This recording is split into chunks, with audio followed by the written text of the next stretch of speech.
builders making moves, the projects shaping the culture, the unfiltered thinking behind it all. This is Let's Ride, the weekly podcast from BMX that takes you inside the on-chain world. Welcome to the ride.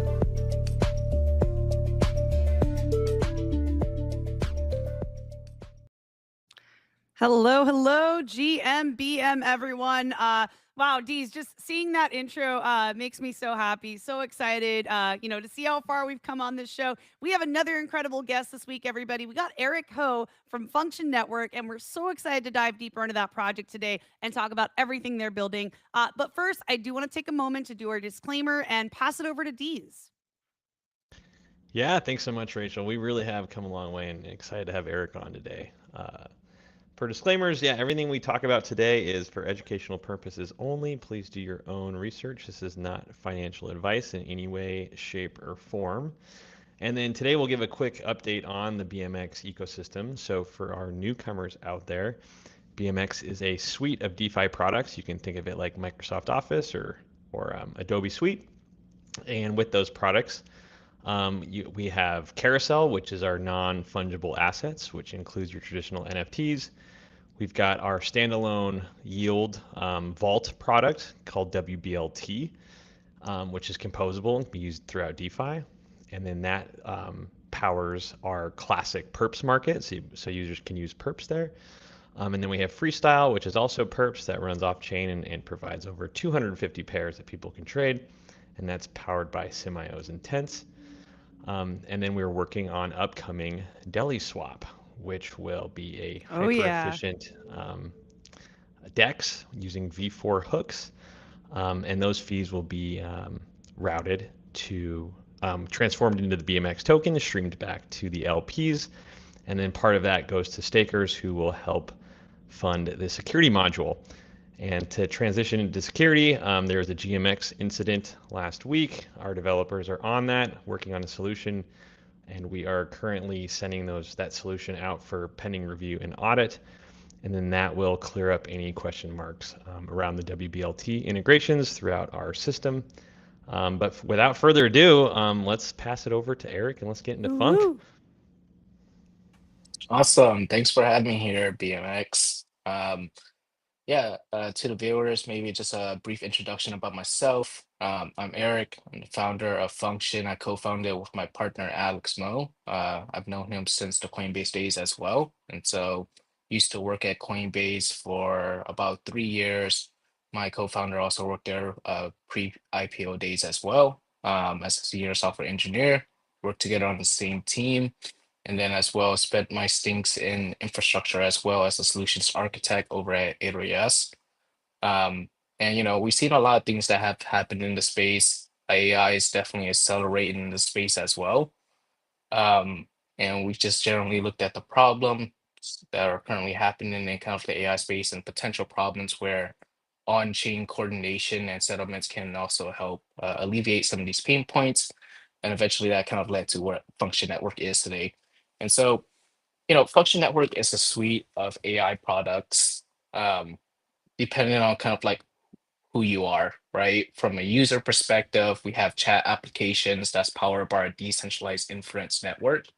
And so we have our own mobile apps that you could use today as a user. And instead of going to your traditional centralized AI companies, where you're passing down your data, you could leverage our inference network instead to power through our mobile apps and web applications. If you're a compute provider, this is a really exciting one. Our inference network supports multiple different hardware providers as well. So you have like your consumer grade GPUs, your RTX 3090s, 4090s, or even enterprise hardware as well. You could actually bring it over to our network and host some of these models to power our applications. And then developers, right? Developers are using inference nonstop to help them vibe code, use it for pretty much any of their AI applications, AI agents, launchpads, etc., Twitter bots, X bots. You can leverage our developer platform where you have access to an API key that gives you access to 15 different open source models. And we're all coordinating that through on-chain mechanics and effectively creating a way to converge both AI and blockchain together. Because like as we continue to kind of like look at like, how are AI models being developed, we start to notice a trend where effectively a lot of these models are currently being subsidized by private funding, right? Like because to train models, to develop models, it actually does require a lot of resources, right? Um, it requires resources from data set curation to a crap ton of GPU power needed to really train it. And so naturally, if you're creating an AI model, you generally look for privatized funding. But that generally, whenever you take private funding as well, that leads you into different directions of how do you monetize your model and give it to the access to basically the community, right? And so function basically allows for an alternative way for you as well to develop models and monetize your models effectively through tokenizing your model. And we'll get into that a little bit. But yeah, that's just a brief introduction about myself, what function does on a high level. I mean, whenever you think about like networks as a whole, it generally gets a little bit convoluted because generally it's a marketplace. You're serving different actors or people within your network. And so I just wanted to give you a brief overview of the various different actors within our network, from the user perspectives, developers perspectives, computer perspective, computer provider perspectives, and model creators as well. Amazing. Well, Eric, I just have to say, very impressive background, and so appreciate you waking up at the time you did to be on here today. I know we didn't mention that, but oh Yeah. wow, I see. We got 0x Gougy out there. GMBM ready for another great live stream. We see you, Gougy, and all of our base god friends, the BMX community, everyone that shows up. We're so grateful to everyone tuning in. I think we got over 100 people now watching live. So GM to everybody. It's So Eric, amazing. I do have a question for you around AI. I'm curious what defines a state of the art AI model right now. And then I have some more questions, but we'll start there. You're gonna hate the answer to what I'm about to tell you, but it kind of depends. Like the state of the AI model right now is going to be quite subjective, right? Now, like people who are like researchers who are creating models, they do have some level of benchmarks that they follow to define, is my model better than yours? And, and to a certain extent, there are like folks who are constantly releasing new models that claim state of the art. And then how do you actually define that is pretty much subjective at this point. Right. And if you ask like, I don't know, like 5 different programmers, what is the state of the art model for them? They might actually give you all different responses, right? Because like all these models are trained on different data sets, they perform better in certain areas. And so one model may be better at role playing. And then another model may be way better at software engineering, right? And creating code. And so it's a little bit subjective, but generally speaking, there are levels of like benchmarks that people are using to ensure that like their model is actually performing at a higher level, right? And so some of these benchmarks may be like the software engineering benchmark. It's like a set of data sets that has coding problems, very hard coding problems, easy problems, and they just have the AI or model effectively just run through this data set and solve them and see how they perform, right? Uh, Another really interesting one that I like is called Humanity's Last Exam, HLE. And you might have heard of it before because with Grok 4, which is one of the state-of-the-art models that everyone's talking about today, that's released by XAI. XAI Grok 4 model performed very well at Humanity's Last Exam. And it's like a set of 2,500 different questions curated by different experts in the world. And, it's really meant to challenge AI, like, can it really answer the question or not, right? And yeah, there's just a lot of benchmarks, a lot of subjective nature to it, a lot of trial and error as well. Um, and, it's interesting because when it comes to benchmarks as well, there's a lot of like closed source models that have been historically doing pretty well at these benchmarks. And then you also look at kind of like open source models, right? Which is very important and kind of like more catered towards where crypto is headed on kind of like making AI more open and accessible for everyone as well. If you look at like open source models, it kind of trails behind closed source models when it comes to the benchmarks and state of the art, right? And there's been a couple of times or periods where open source models actually beat closed source models in benchmarks, right? And a very common one of that that everyone knows about is kind of like when DeepSeek released their open source model. It actually topped pretty much in terms of benchmark. So DeepSeek R1 was a reasoning model. Everyone used it. And when people benchmarked it as well, it was killing all the closed source models in terms of performance, intelligence, etc. Right? Um, and that was like a huge shocker to the world because, like, how can a company as small as like DeepSeek actually create a very efficient model that's completely open source? And very intelligent as well. And then over time, you kind of like see this kind of like battle between open source and closed source models where they're effectively convergent, right? And so like, there's a period of time where after DeepSeek, then we had closed source models that were performing better. And then very recently, I believe the model was called like Kimi. They just released a 1 trillion parameter model that can be hosted on a fleet of H200s. That's completely open source as well, and it's killing it in benchmarks, right? And so, yeah, constant battle between closed source and open source models on what is the state of the art, and then Ooh, that's the effectively it's next up thing I was to, gonna ask you. yeah. Open and closed source, and who's winning there. But I just want to comment. I remember when DeepSeek was making headlines and the stock market was tanking. That was a very interesting moment in time. I actually made a video about it because I remember it just shaking up so many things when that came out.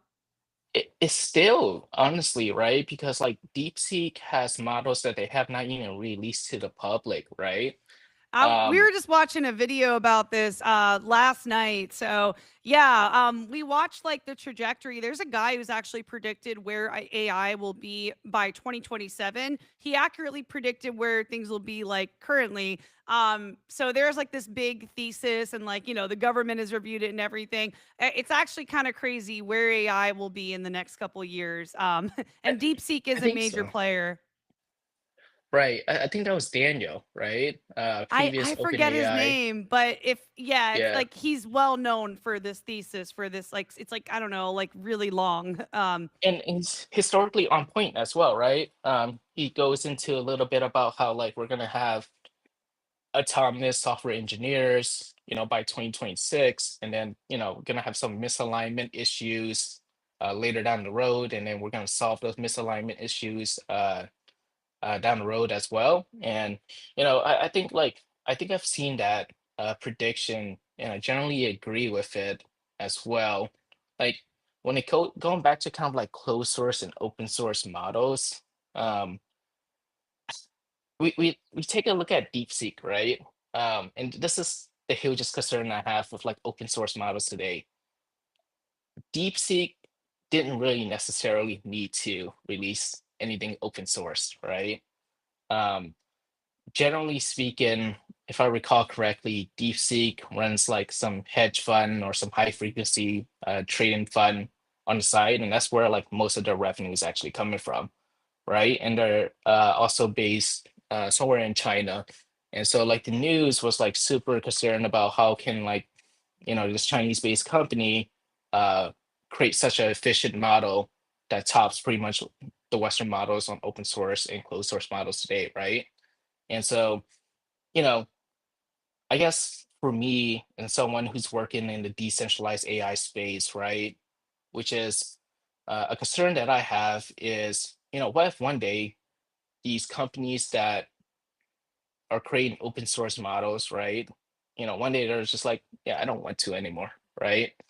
Um, you gotta start to dig into like what are the benefits of them releasing these kind of like open source models and open source weight models. And a lot of times it often just goes into getting market share and mind share of like who is the top dog in creating models, right? But a lot of the open source developers that are releasing these models today, they don't actually earn any revenue from releasing these models, right?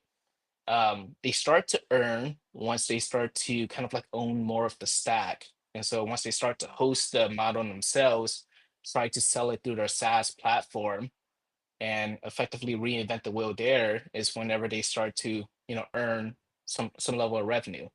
But it's a very difficult task to really take a model and monetize it unless you start to own the entire stack, right? And so like, you know, right now, DeepSeek is releasing models in my book because they love it. It's deep research for them. It gets them reputation in the AI space, but they're not making much funds from releasing Mm. these models, right? They have Hmm. a separate business that's effectively subsidizing um, the cost of the researchers, the cost of the GPUs that they're fine tuning it on through their separate business. And Right. so, eventually it's going to be reach a point where there's a how are they going to monetize that model, right? Um, Hmm. and maybe that's where crypto can actually help them monetize the model as well. And that goes for any open source model today. You could release an open source model. It's going to cost you money to fine tune it, etc. But then you eventually do reach a point with any open source software on how do you monetize it. And perhaps a really great way to do that is through on-chain mechanics to monetize it. Mm. Absolutely. And I think that just makes these projects more sustainable, right? It just adds another element of like, revenue generation that allows them to continue doing what they're doing. And um, another question I have for you, I mean, I guess this does tie into ownership and on chain. Why does access and licensing matter for these builders in Web3 at the intersection of on chain and AI? Yeah. Like why does licensing matter? Most open source models today are released with a MIT or a Apache license, which are generally like for the most part allows any builder to effectively do anything with the model, right? Um, there may be like some stipulations on what you can do with the model. Like for example, if you're finding the model, uh, then you will have to include like some level of credits or um, refer to the original model's name, so that way you could stay true to the initial model creator, right? Otherwise, you're generally like open source contributions to these models are pretty flexible. You can pretty much do anything with the model, right? And then like as history starts to pass by, you'll start to notice that like these model creators, because these model researchers, model creators, they're starting to be pressured a little bit more on how do they make money from open source AI. And so now you start to get into like little tricks on licensing.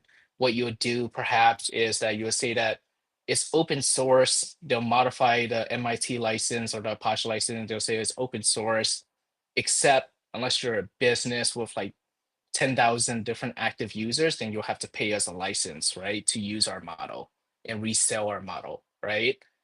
And then it starts to become like these one-on-one transactional licensing out business where all these infrastructure providers may have to like license out the model in order to host and resell the model, right? And you know, we think that generally speaking, when it comes to IP and licensing out, that kind of goes into transactional one-to-one business contracts. And we start to think more about kind of like, is there more scalable mechanisms to really license out or even codify who can use your model and who can't use your model, right? And if there's one Right. place that blockchain has really found product market fit, it's definitely in the payments and coordination space, right? Programmable money. And so, that's where we're pretty much tying in the overlap of um, crypto and AI. And so, like, literally on Function Network right now, what you can do is you could take your open source model that you developed, And in a very similar fashion, in NFTs, model creators can upload their model weights, license it on Function Network, and actually set a royalty fee on their model as well. And so basically anyone who wants to use their model on the infrastructure side, so if you're a compute provider and you want to host a model, every single traffic that goes through a Function Network, compute providers will earn some FUNC tokens, and then a portion of that is also passed down to the model creator for effectively creating the model and passing down some of those fees. And it's a similar fashion, right?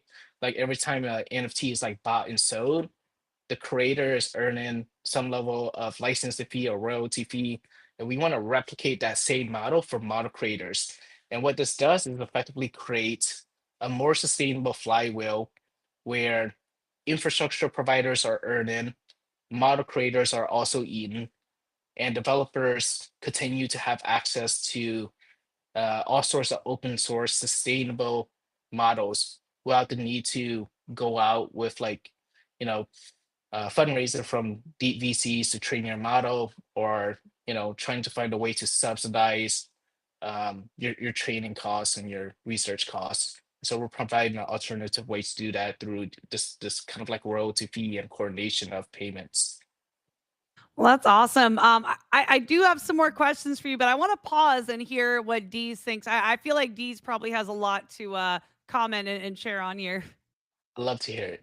Yeah. Yeah, no, following closely. I'm always thinking coming from the DeFi part of things, but so a lot of DeFi projects or just projects in general that have tokens already, would it be possible for them possibly to either allocate, I don't know if they're have spare GPU, or if they're running models, say they're running a lending market or a perps market or a DEX, maybe have some markets that kind of look at optimizing, say, your lending activity. So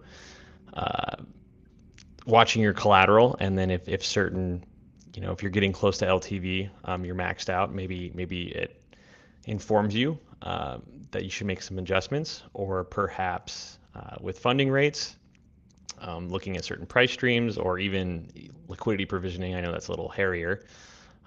Probably have to look into some predictive data to justify moving a liquidity range.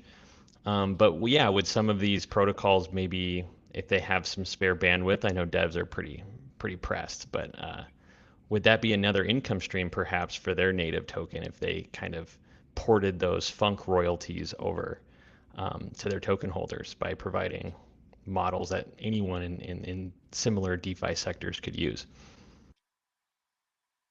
That's pretty interesting. Just want to make sure I understand correctly as well, right? But if like these developers, um, developers, whether it's like within like the crypto world or even like Web2, it's pretty much known that pretty much everyone is using AI right now, right? To like either use it in Klein, use it in Cursor, VS Code, whatever. But generally speaking, like within the crypto world, everyone is like right now, and this is a huge problem, and eventually we have to tackle it.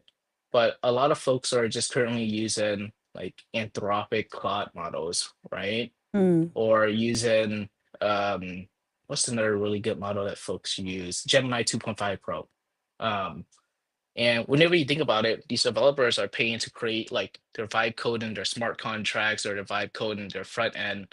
And every time they call that model, they're like paying either Anthropic or Google, right?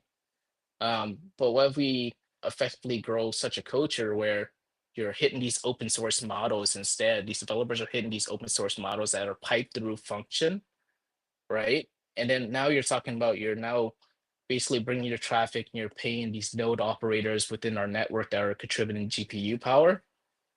And now you're funding them instead. And then as well, you're also funding the model creators that brought the models onto our platform at the same time. And so now you're effectively like shifting the revenue away from these big giants into a more sustainable ecosystem where everyone eats, right? And whenever you do that effectively, you create more of something that's more rational for people to really contribute within the blockchain world, right?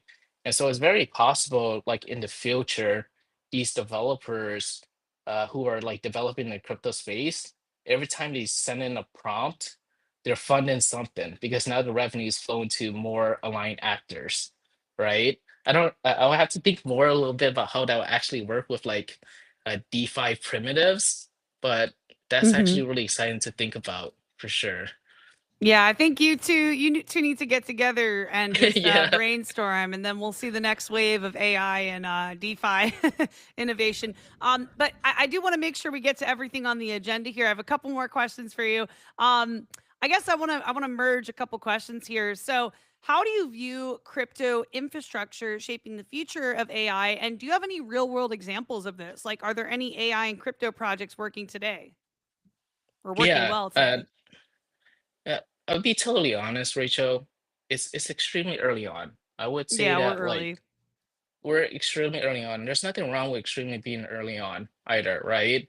But people in crypto is still are still experimenting with kind of like where AI meets blockchain, and um, it could very much change in my opinion in like the next 6 to 12 months, right? But generally speaking, I kind of like see it in kind of like two um what's the word here, two categories, which is like the infrastructure side and the consumer side or the application side, right? And on the infrastructure side, you'll see more and more projects that are focused on kind of like a decentralized training and hosting, right? And function focuses on decentralized hosting right now, but there's a pyramid of crypto projects that are also working on decentralized training models. um, and then on the flip side, on the consumer and app side, you see a lot of app like experiment around with like how can we use AI to do things like autonomous investing or autonomous governance, right? And I'm actually an advisor to Mammo as well, and so Mammo is a DeFi agent, effectively, that helps you rebalance your portfolio by investing it into lending markets such as Moonwell's USDC market, right? And it uses AI under the hood to as well make those decisions, but as well talk to the user, explain all these things about DeFi mechanics in a simplified manner through a chat application, right? Through Telegram and as well through their UI. And so, there's a lot of applications that people are experimenting around with using AI within crypto. And that's just every industry. Everyone is trying to figure out, can I apply AI within my industry? Because generally speaking, the facts are the facts, and AI generally acts as a plus EV on your productivity or whatever you're working on. And so it's almost like a given that everyone should try to use it within their sector or vertical, right? But yeah, still extremely early on. I'm really excited on the consumer and app side to see kind of like where it goes. There's just going to be so many different use cases with AI.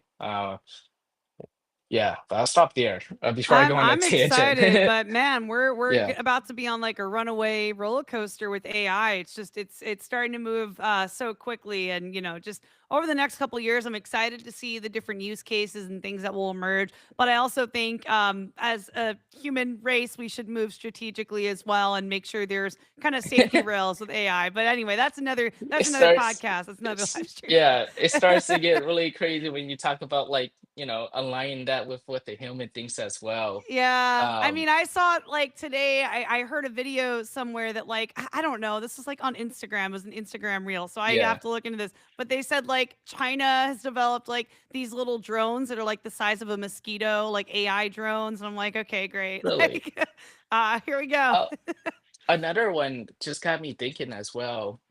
I should have mentioned this, but huge respect to like the marketers and the content creators within the crypto space as well, right? Like whenever Mm. we saw ChatGPT released like their image generation and everyone turned their profile picture into the Ghibli Yeah. Oh my God. edition, That was remember that? huge. That was like beyond Um, viral. It's like everywhere. right. And I think that's gonna keep on continuing where like the content creators, the video editors are gonna leverage AI within kind of like the crypto sector as well. And you're gonna see like more AI generated content. So, but you'll see it in subtle ways, right? Like I don't think that like Vibe marketing has reached a point where you don't need like a human editor. You may need less like human editors in general, but you still kind of need like the mother brain human to kind of like help cut, slice, and etc. But they could generate content way faster now, right? And that's a good thing. It increases our productivity and introduces a lot of different things that we've never seen before. And so I've noticed like within crypto, we've definitely seen like some uh, content creators that are like using VO3 and other kind of like workflows to create some really engaging content as well. And so it's definitely convergent, right? And we want it to continue to keep on convergent where crypto and AI are basically intertwined nonstop, right? And a great way to do that is instead of like shifting your video generation uh, over to like these large giants, then let's shift it over to a decentralized network that will host it instead, right? And then it keeps on building Totally. that culture and it keeps on building out that crypto and AI infrastructure and keep on growing that. 100%. And I'm not sure, Deez, if you want to chime in here at all, but I do have a question next around DPIN on base. So like maybe I'll just pass it over to Deez before we change Cool. topics here. Yeah, Definitely. everyone loves to get into the deep end part because it's like, how do we put the old computers to work? Huge followings out there. But I more so wanted to touch just on the supply and demand type thing. So it is nice to imagine us all tapping into a flywheel network where builders are helping builders and that value is flowing back to the system. And then we kind of see this explosion of LMMs that are um, not only more acute to specific use cases, but more abundant and like you said, reliable because we know they'll be there. Um, what are you guys thinking about as far as drawing in your first developers, right? I know we're very early in the function network. There's a point system and things like that, but yeah, how do we get the word out, and then how do we get the carrots going? Because I guess I'm just not familiar. If I were, or the engineers out there, or the people working in AI that are working on LMMs, is it how much bandwidth do they have? Do they have what's the time cost for them to kind of take the risk and start providing these models to an early network versus them maybe Right. contributing to more of a centralized service? Yeah, how are you guys going about that kind of battle? Yeah. And when you say like developers, definitely want to understand like developers that are like just using models or like the researchers that are creating the models. So Yeah, we can touch on both. the researchers. So I'm imagining, function as an early, library of sorts or a video rental store, right? You want to go in there and you want to Yeah. see supply. How are we getting these guys that are, writing the books and putting the videos on the shelves?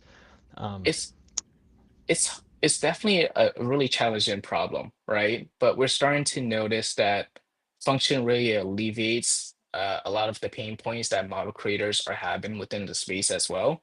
I'll give you a good example. These, let's just say one day you create this really good fine-tuned model at, I don't know, role playing and being an expert in BMX, right? And then you want to get exposure to that and get more people to use the BMX model. The problem with that is that, like, generally speaking, model creators or AI researchers that are creating these models, they're not infrastructure experts, right?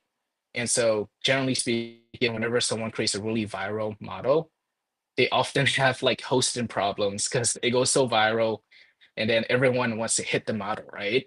And so then they need to scale it out on a bunch of different GPUs or even rent them out or offload it to a third party centralized provider to host the model for them.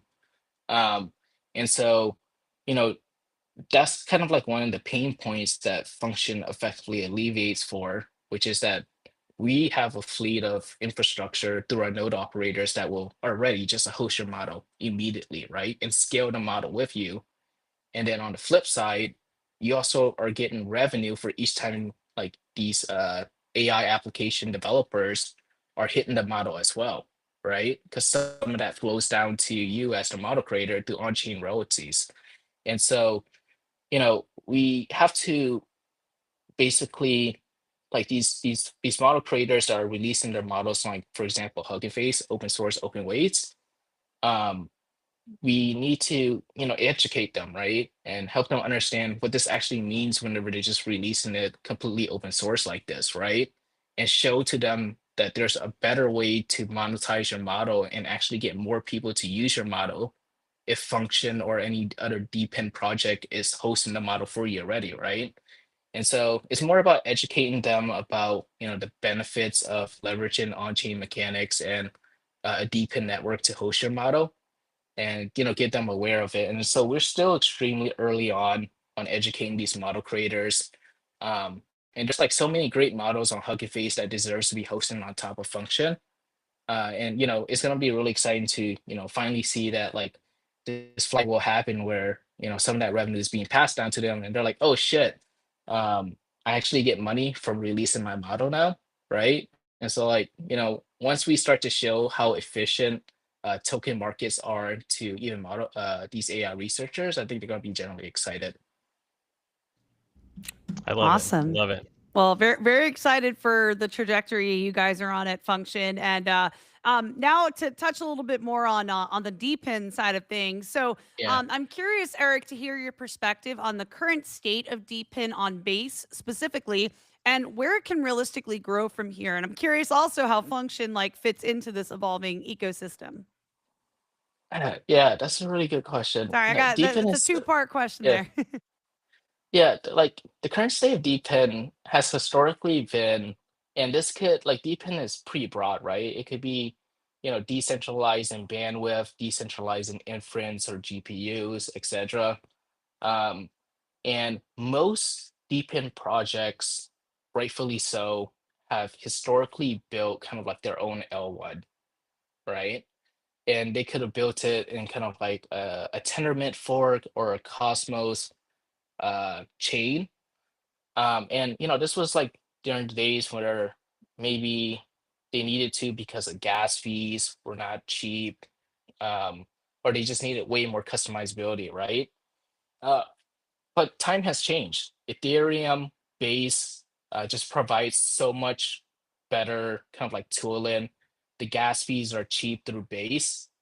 And a lot of these depend projects that have historically built kind of like their own little L1, really it doesn't make sense for them to maintain an entire chain, right? Whenever it could be built in a set of smart contracts. And so whenever we look at kind of like the current state of Base, correct me if I'm wrong, but is Base reaching 2 years now? Nearly? It's about 2 years. It's yeah, because Yeah, at the last on-chain summer, or I'm sorry, last on-chain summit, I was talking to Jesse and he was like, "Yeah, it's just a baby. It's 1 year old, you know." So now we're right. going on 2 years. Okay, so we're going on 2 years now. And a lot of focus has been around like applications, consumer applications, and as well, kind of like DeFi. And naturally, I think that naturally grows with Deepin as well, right? More Deepin projects are going to launch on Base. It just makes sense because handling your own L1 security is just a complete overhead that generally most people shouldn't inherit in the first place. But whenever we look at kind of like Deepin projects on Base today, it's still very young and has a lot of opportunity to grow. And we haven't seen a depend project like Function launch on Base, and so we're excited to continue keep on growing that. I think naturally over times, Base effectively wins on depend as well, right? More and more depend, whether that's like car networks, hotspots, Oh yeah. and anything. Yeah.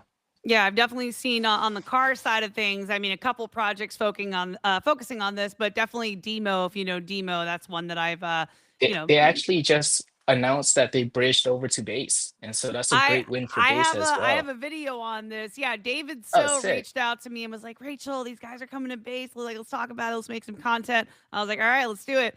I actually ordered like one of their little devices for my vehicle, but I never got it, and then I moved, so like I got to reach out to Oh them and no. figure that out. But That's yeah, like, yeah.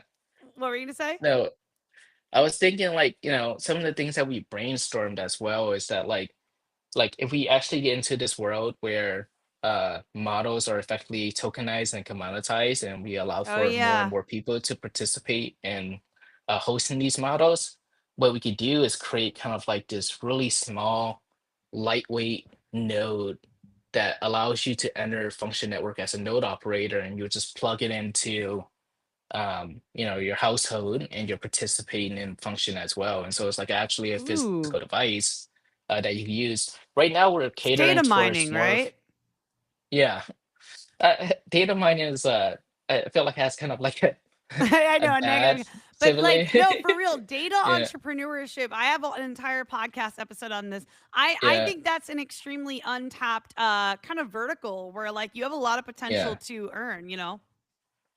yeah. Anything that allows you to participate by using excess resources that you already have is a great way to start to crowdsource things, right? Mm-hmm. And so, most people don't know this, but your MacBook is actually very good at running AI models. Mm. Like the M chips are like really optimized for being able to run inference. And then you imagine how many of your friends or your network has MacBooks, and can they participate in the network as well? And so, you know, oftentimes you have to think about these things at scale, and how broad can they actually reach. And so yeah, I'm really stoked to get function more and more growing. We have about like 13 different node operators with another 5 going online on the GPU side Mm-hmm. this week. And then I think naturally, it's a complete permissionless network as well. And so like you don't even have to ask permissions to go on and provide your MacBook to our network, right? You just go on and do it, and you sign a couple of transactions, and boom. Um, and so very fascinated to see how like this grows. I mean, just grow like really exponentially if we're not careful, and you might hit some smart contract limits or something. Yeah. Well, I'm just yeah, very excited to see how this all rolls out with Function Network. And before I get into some of the other questions, we are like a little bit ahead of schedule here on our agenda. So we got like a Oh couple yeah, minutes sweet. here. I would love to go through the website really quick and just show folks like this isn't on the agenda, but the website's so beautiful. Like I would love to show it if that's okay. Oh yeah, thank you. Okay, We spent a lot of awesome. time on our UX, so I really appreciate that. Let me see if I know how to screen I share. Oh, I you're gonna got screen it. share for Yeah, me? if you Thank want to check you. it out. All Right. right. And so like I mentioned, right, is it our function network is effectively an ecosystem. And so we have our consumer applications, which is a mobile app that you can use if you scroll up a little bit, Rachel, actually. So we have a consumer app that you can use that routes your prompts to um, yeah, it routes your prompt to wait, where are we going? Sorry, I hit start building. No, I right. thought that was taking us to the app there. Okay. No, the mobile app. So you scroll down a little bit, All right. you'll see the function AI chat. Yeah, it's a mobile app. You click try web app as well if you want. Let's But yeah, check it it's just a out. simple application. Mhm. So instead of using like ChatGPT or whatever you're using currently today, Grok, you can leverage like function AI chat instead. To get you get your questions answered, right? And but instead, like your traffic is routed to a decentralized network. And so what that means is Mm. like less anti-censorship, more reliability, and more importantly, you're now funding the future open source AI as well, because like node operators are not being paid through your requests, and as well the model creators. And then we have our developer platform as well. And so I think that's where if you click like start building, if you're a dev, you can get access to an API key. And this API Hmm. key gives you access to like 15 different open source models. And we're going to continue to grow that. And then we finally have our network as well, which our network is absolutely insane to look at. And so if you go to like, if you click network, Rachel, Yeah, and one then second. I was click, actually trying to show the app and I just connected my wallet to do that. oh no, Yeah, I think let's see it's it. there's a couple steps here. I'm trying to continue with wallet, but it might just be too many steps for me here. Um, I'm not sure if the viewers can actually see, yeah, because it's we're this still on the tab land here. page. I need to Gotcha. connect. Oh, Yeah, Okay. maybe we have Eric drive, and then he Oh yeah, you yeah, know what? perhaps he's I'll pass it over to you, Eric, if you're able to screen perfect. share. I should be able to screen share Oh, probably. wait, and Let's I see just got here. into the app, but like you probably could Yeah. give the more comprehensive overview. since I haven't. That's good. Thankfully, our crypto sign in actually works. Yeah, I Let's was see able. I here. was able to Yeah. sign in. I got the app, the web app open. Yeah, no Yeah, worries. Let me live user testing is always really great though. You can't have the yeah, founder right away use the app. We gotta get the users in there first and yeah, that's poke good. around. We just got another user to add. Okay. Like we support pretty much a lot of open source models today that you may know of. So like for example, DeepSeek, Llama models, and we have a playground as well, which allows you to effectively like prompt and talk to the model to see if you like the performance or not. And so we'll try What is like the temperatures and top P? What is that? it's kind of like if you want to customize the model responses, there are like these certain parameters that you could use to basically customize how creative your model will respond, right? Okay, I wasn't sure. Like, I don't know, temperature. I'm thinking, like, are you gonna make it a spicier model, or it's like more? Yeah, I don't know. actually, that no, you're actually completely right, right? You could leverage these temperatures to like, I guess, like sound more professional or a bit less professional. And so kind of it does allow for some level of tuning with spiciness as well. Hmm. Um, Interesting. and Okay. so and so I'll just put, hey, how are you? And then in theory, I'm in Say, I Singapore don't right feel now. emotion. I'm Yeah, I'm in Singapore right now, floating so in the the void. latency may be like completely slow here. We definitely need to get more nodes into kind of like the APAC region, right? But yeah, you should actually get back a response here. And then as well, what we have is our network side, which caters to like node operators and model creators, right? And so here's like this really sick dashboard that I'm about to show the Ooh, viewers dark as mode. well. Gotta go with dark Go mode. into dark If mode. if All you care about your right. Yeah, eyes, dark mode all day. definitely. Let's connect my Coinbase wallet right quick. Um, and just sign in here. And so now let's go to overview.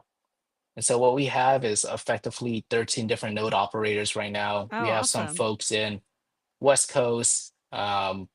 We also have some folks in Is that Florida, Florida Sarasota. or Sarasota? Yeah, Sarasota.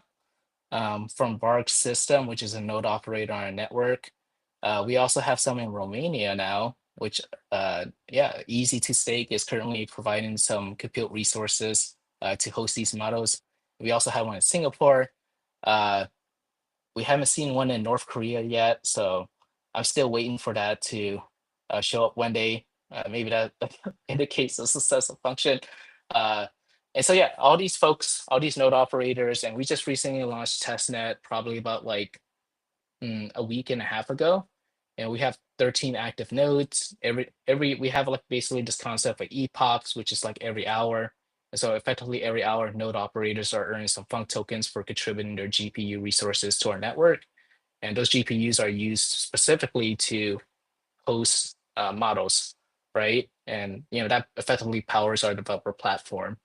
And so, we currently allow people to contribute to different models. And then on the model creator side, you can also publish your model as well. I'll just pause And so if right you're, there, Eric, for our yeah, podcast listeners. What the previous screen we were just looking at a map, so I know all those DPIN people out there go crazy about a map. You know, oh yeah, they got to claim please. their country. You know, make sure you stake your ground on the planet. So There's a lot of opportunity yeah, Definitely. just here. There's only 13 Yeah, nodes. Like, we can continue to where you were at. I just want to make sure those tuning in on Apple Podcasts, Spotify, Amazon that they know we were looking at yeah. a map. The most beautiful thing is that like crypto in itself is effectively global, right? And so we know that this map is going to fill up um, pretty quickly as we get more and more people to know its function.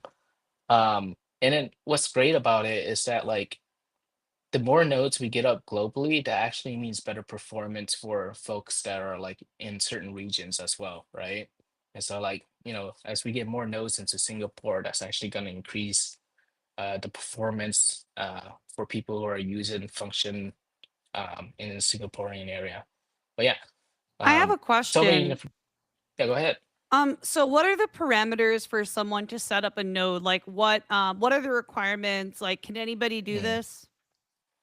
Yeah, so for testnet, we're being a little bit more lenient than we should be, which is like you can even take like uh, a computer that just only has CPU resources. Your MacBook, if you use a MacBook, your MacBook does kind of have a unified GPU.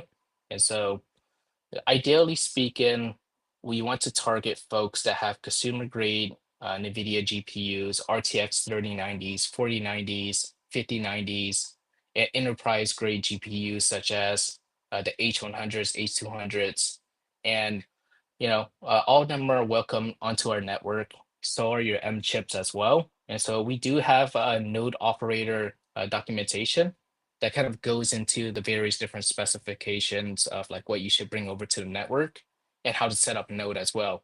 And setting up a node is actually like 3 or 4 different steps only. And so we kind of built the software to be extremely simple for you to be able to set up a node and start contributing to our DPIN network as well.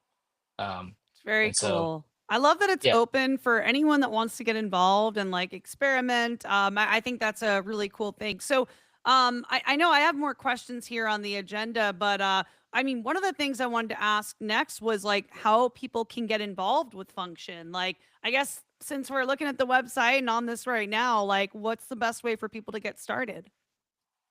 yeah. It depends on the audience. If you're a user of AI, which I think hopefully everyone is, right? If you're using kind of like ChatGPT today, consider using function chat. What you could do is actually earn testnet points and as well get access to effectively a crap ton of really performant models that's currently free right now today as well, right? And so, you know, try to think about kind of like your AI workflows today and how you're currently using AI and really think about like, is there an alternative that you can use within the crypto world, especially if you're already invested into crypto? And very likely the answers to that is yes. Have opportunity to come swap over and try our application and give us feedback on it. We have a Discord channel where you can provide feedback and yeah, earn points. And then on the developer side, if you're currently using Anthropic or OpenAI models, consider using our open source models hosted by our node operators, right? You can actually earn points through doing that as well. And we want to keep on growing that. And so very similar fashion model creators as well, infrastructure providers can bring over. And we have like documentation for all of this, whether you're a user, developer, Do you infrastructure think you could provider, or click on model that, creator. like on the resources tab, just so folks Ooh, watching can yeah, see? Yeah, that'll be can super we do helpful, that? We especially love the docs. when we chop it up. We'll have those snippets for when people just Yeah, want the definitely. handhold. Yeah, we love handholding for sure. Anything to get anyone involved, right? And so we have effectively this section right here, which is different ways to earn points. So you could chat to earn, develop and earn, provide and compile and earn, and publish models to Awesome. earn, right? And more model creators would be fantastic. It's kind of like our bread and butter on how can we continue to really accelerate this flywheel? Because one thing that we have definitely noticed in the space is that like whenever you have a very impressive model onto your platform, everyone kind of wants to test it out just a little bit, Yeah. right? And test the waters. And so it's kind of like yeah, for folks who use like ChatGPT, experiment around with using 4.0 and O3, O4, etc. More and more models onto our platform actually introduces kind of like a similar fashion feeling. And so we definitely would Totally. love more. Well, I want to be mindful of time here. I know we're getting to the 1 hour mark very, very soon. Oh, So it's I been an do have hour already. I know, right? That's Like I awesome. I feel like we need like 2 hours to really dive into all the Yeah. things. But alas, here we are, final 2 minutes of the stream. I want to ask you a question just about the road ahead, right? And the future of all this. I'm curious how you envision a decentralized AI network really looking like in practice, and how close are we to that vision, and like what's still missing? Really, so for Sorry, I us, know that might be a more right, lengthy answer. It's a pretty yeah, yeah, big topic. it's still early on, right? And so like what it actually looks in practice is from a high level perspective, the more people we actually have creating open source models and as well having sustainable funding for it, generally aligns with decentralized AI, right? And the less failure points we have, whether that's on infrastructure or funding, that generally aligns with AI network, right? And so, it's still early to say like what is the final form of it, but less traffic going over to these centralized providers and relying on these centralized providers actually means more strength in what a decentralized AI network looks like. So I'll keep it at that. Awesome. Well, Yeah, just to I don't know, Deez, if you have anything let's you want go. to chime in with there. No, this has been very insightful. I appreciate all of it and really deep diving. I think we need these longer format presentations so we can go from the concepts and then really get into the nitty gritty, because invoking curiosity is one thing, but giving people the power to get involved is another. So thank you for And going from educating point A on, to B. yeah. Definitely. Okay, so last two questions I have for you. We already talked about how people can get involved with functions. So I'm curious, okay, two questions. Number one, what is your favorite AI use case in crypto right now? And also, Yeah. as far as BMX goes, what are you most excited about with BMX? Obviously, you've been following along, you know the team, so I'm curious to hear your thoughts on the BMX side as well. Yeah, so for like the favorite AI use case outside of function, of course, I'm definitely gonna have to lean into Mammo. It like everything is so neat about it from like because like I have participated in like lending markets before, and the fact that you have to rebalance your portfolio is very nuanced, and the fact that Mammo can do that all behind the scenes using AI is really fascinating. And very recently they also launched how their token accrues value, and it's very motivated by kind of like hyper liquid mechanics. And so it's really interesting to see kind of like the flywheel that they have going on how the token accrues value and how it goes back to the token holders as well. And so yeah, Mammo, hands down, one of the best performing agents out there. And then as well, it has a very, very interesting use case of both crypto and AI. Nice. And Okay, then so Mammo, favorite use case for AI in crypto. absolutely, and then BMX.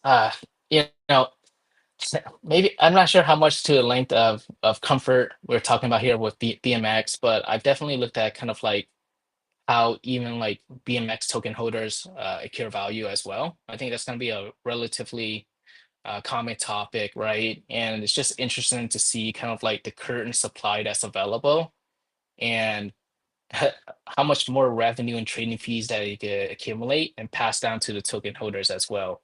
BMX is still growing in that sense, and it's crazy to think about like how all that revenue from trading fees also go down to the token holders. So I'm quite excited about that and see that grow. And that could grow really fast with how efficient these DeFi markets are. So really stoked about that. 100%. I mean, it's one of the reasons I'm so bullish on BMX. I mean, I feel like the team has really designed this protocol to benefit and empower the users, right? And like sending value back to the Yeah. token holders. So, I just think that's a really positive, user focused model they've created.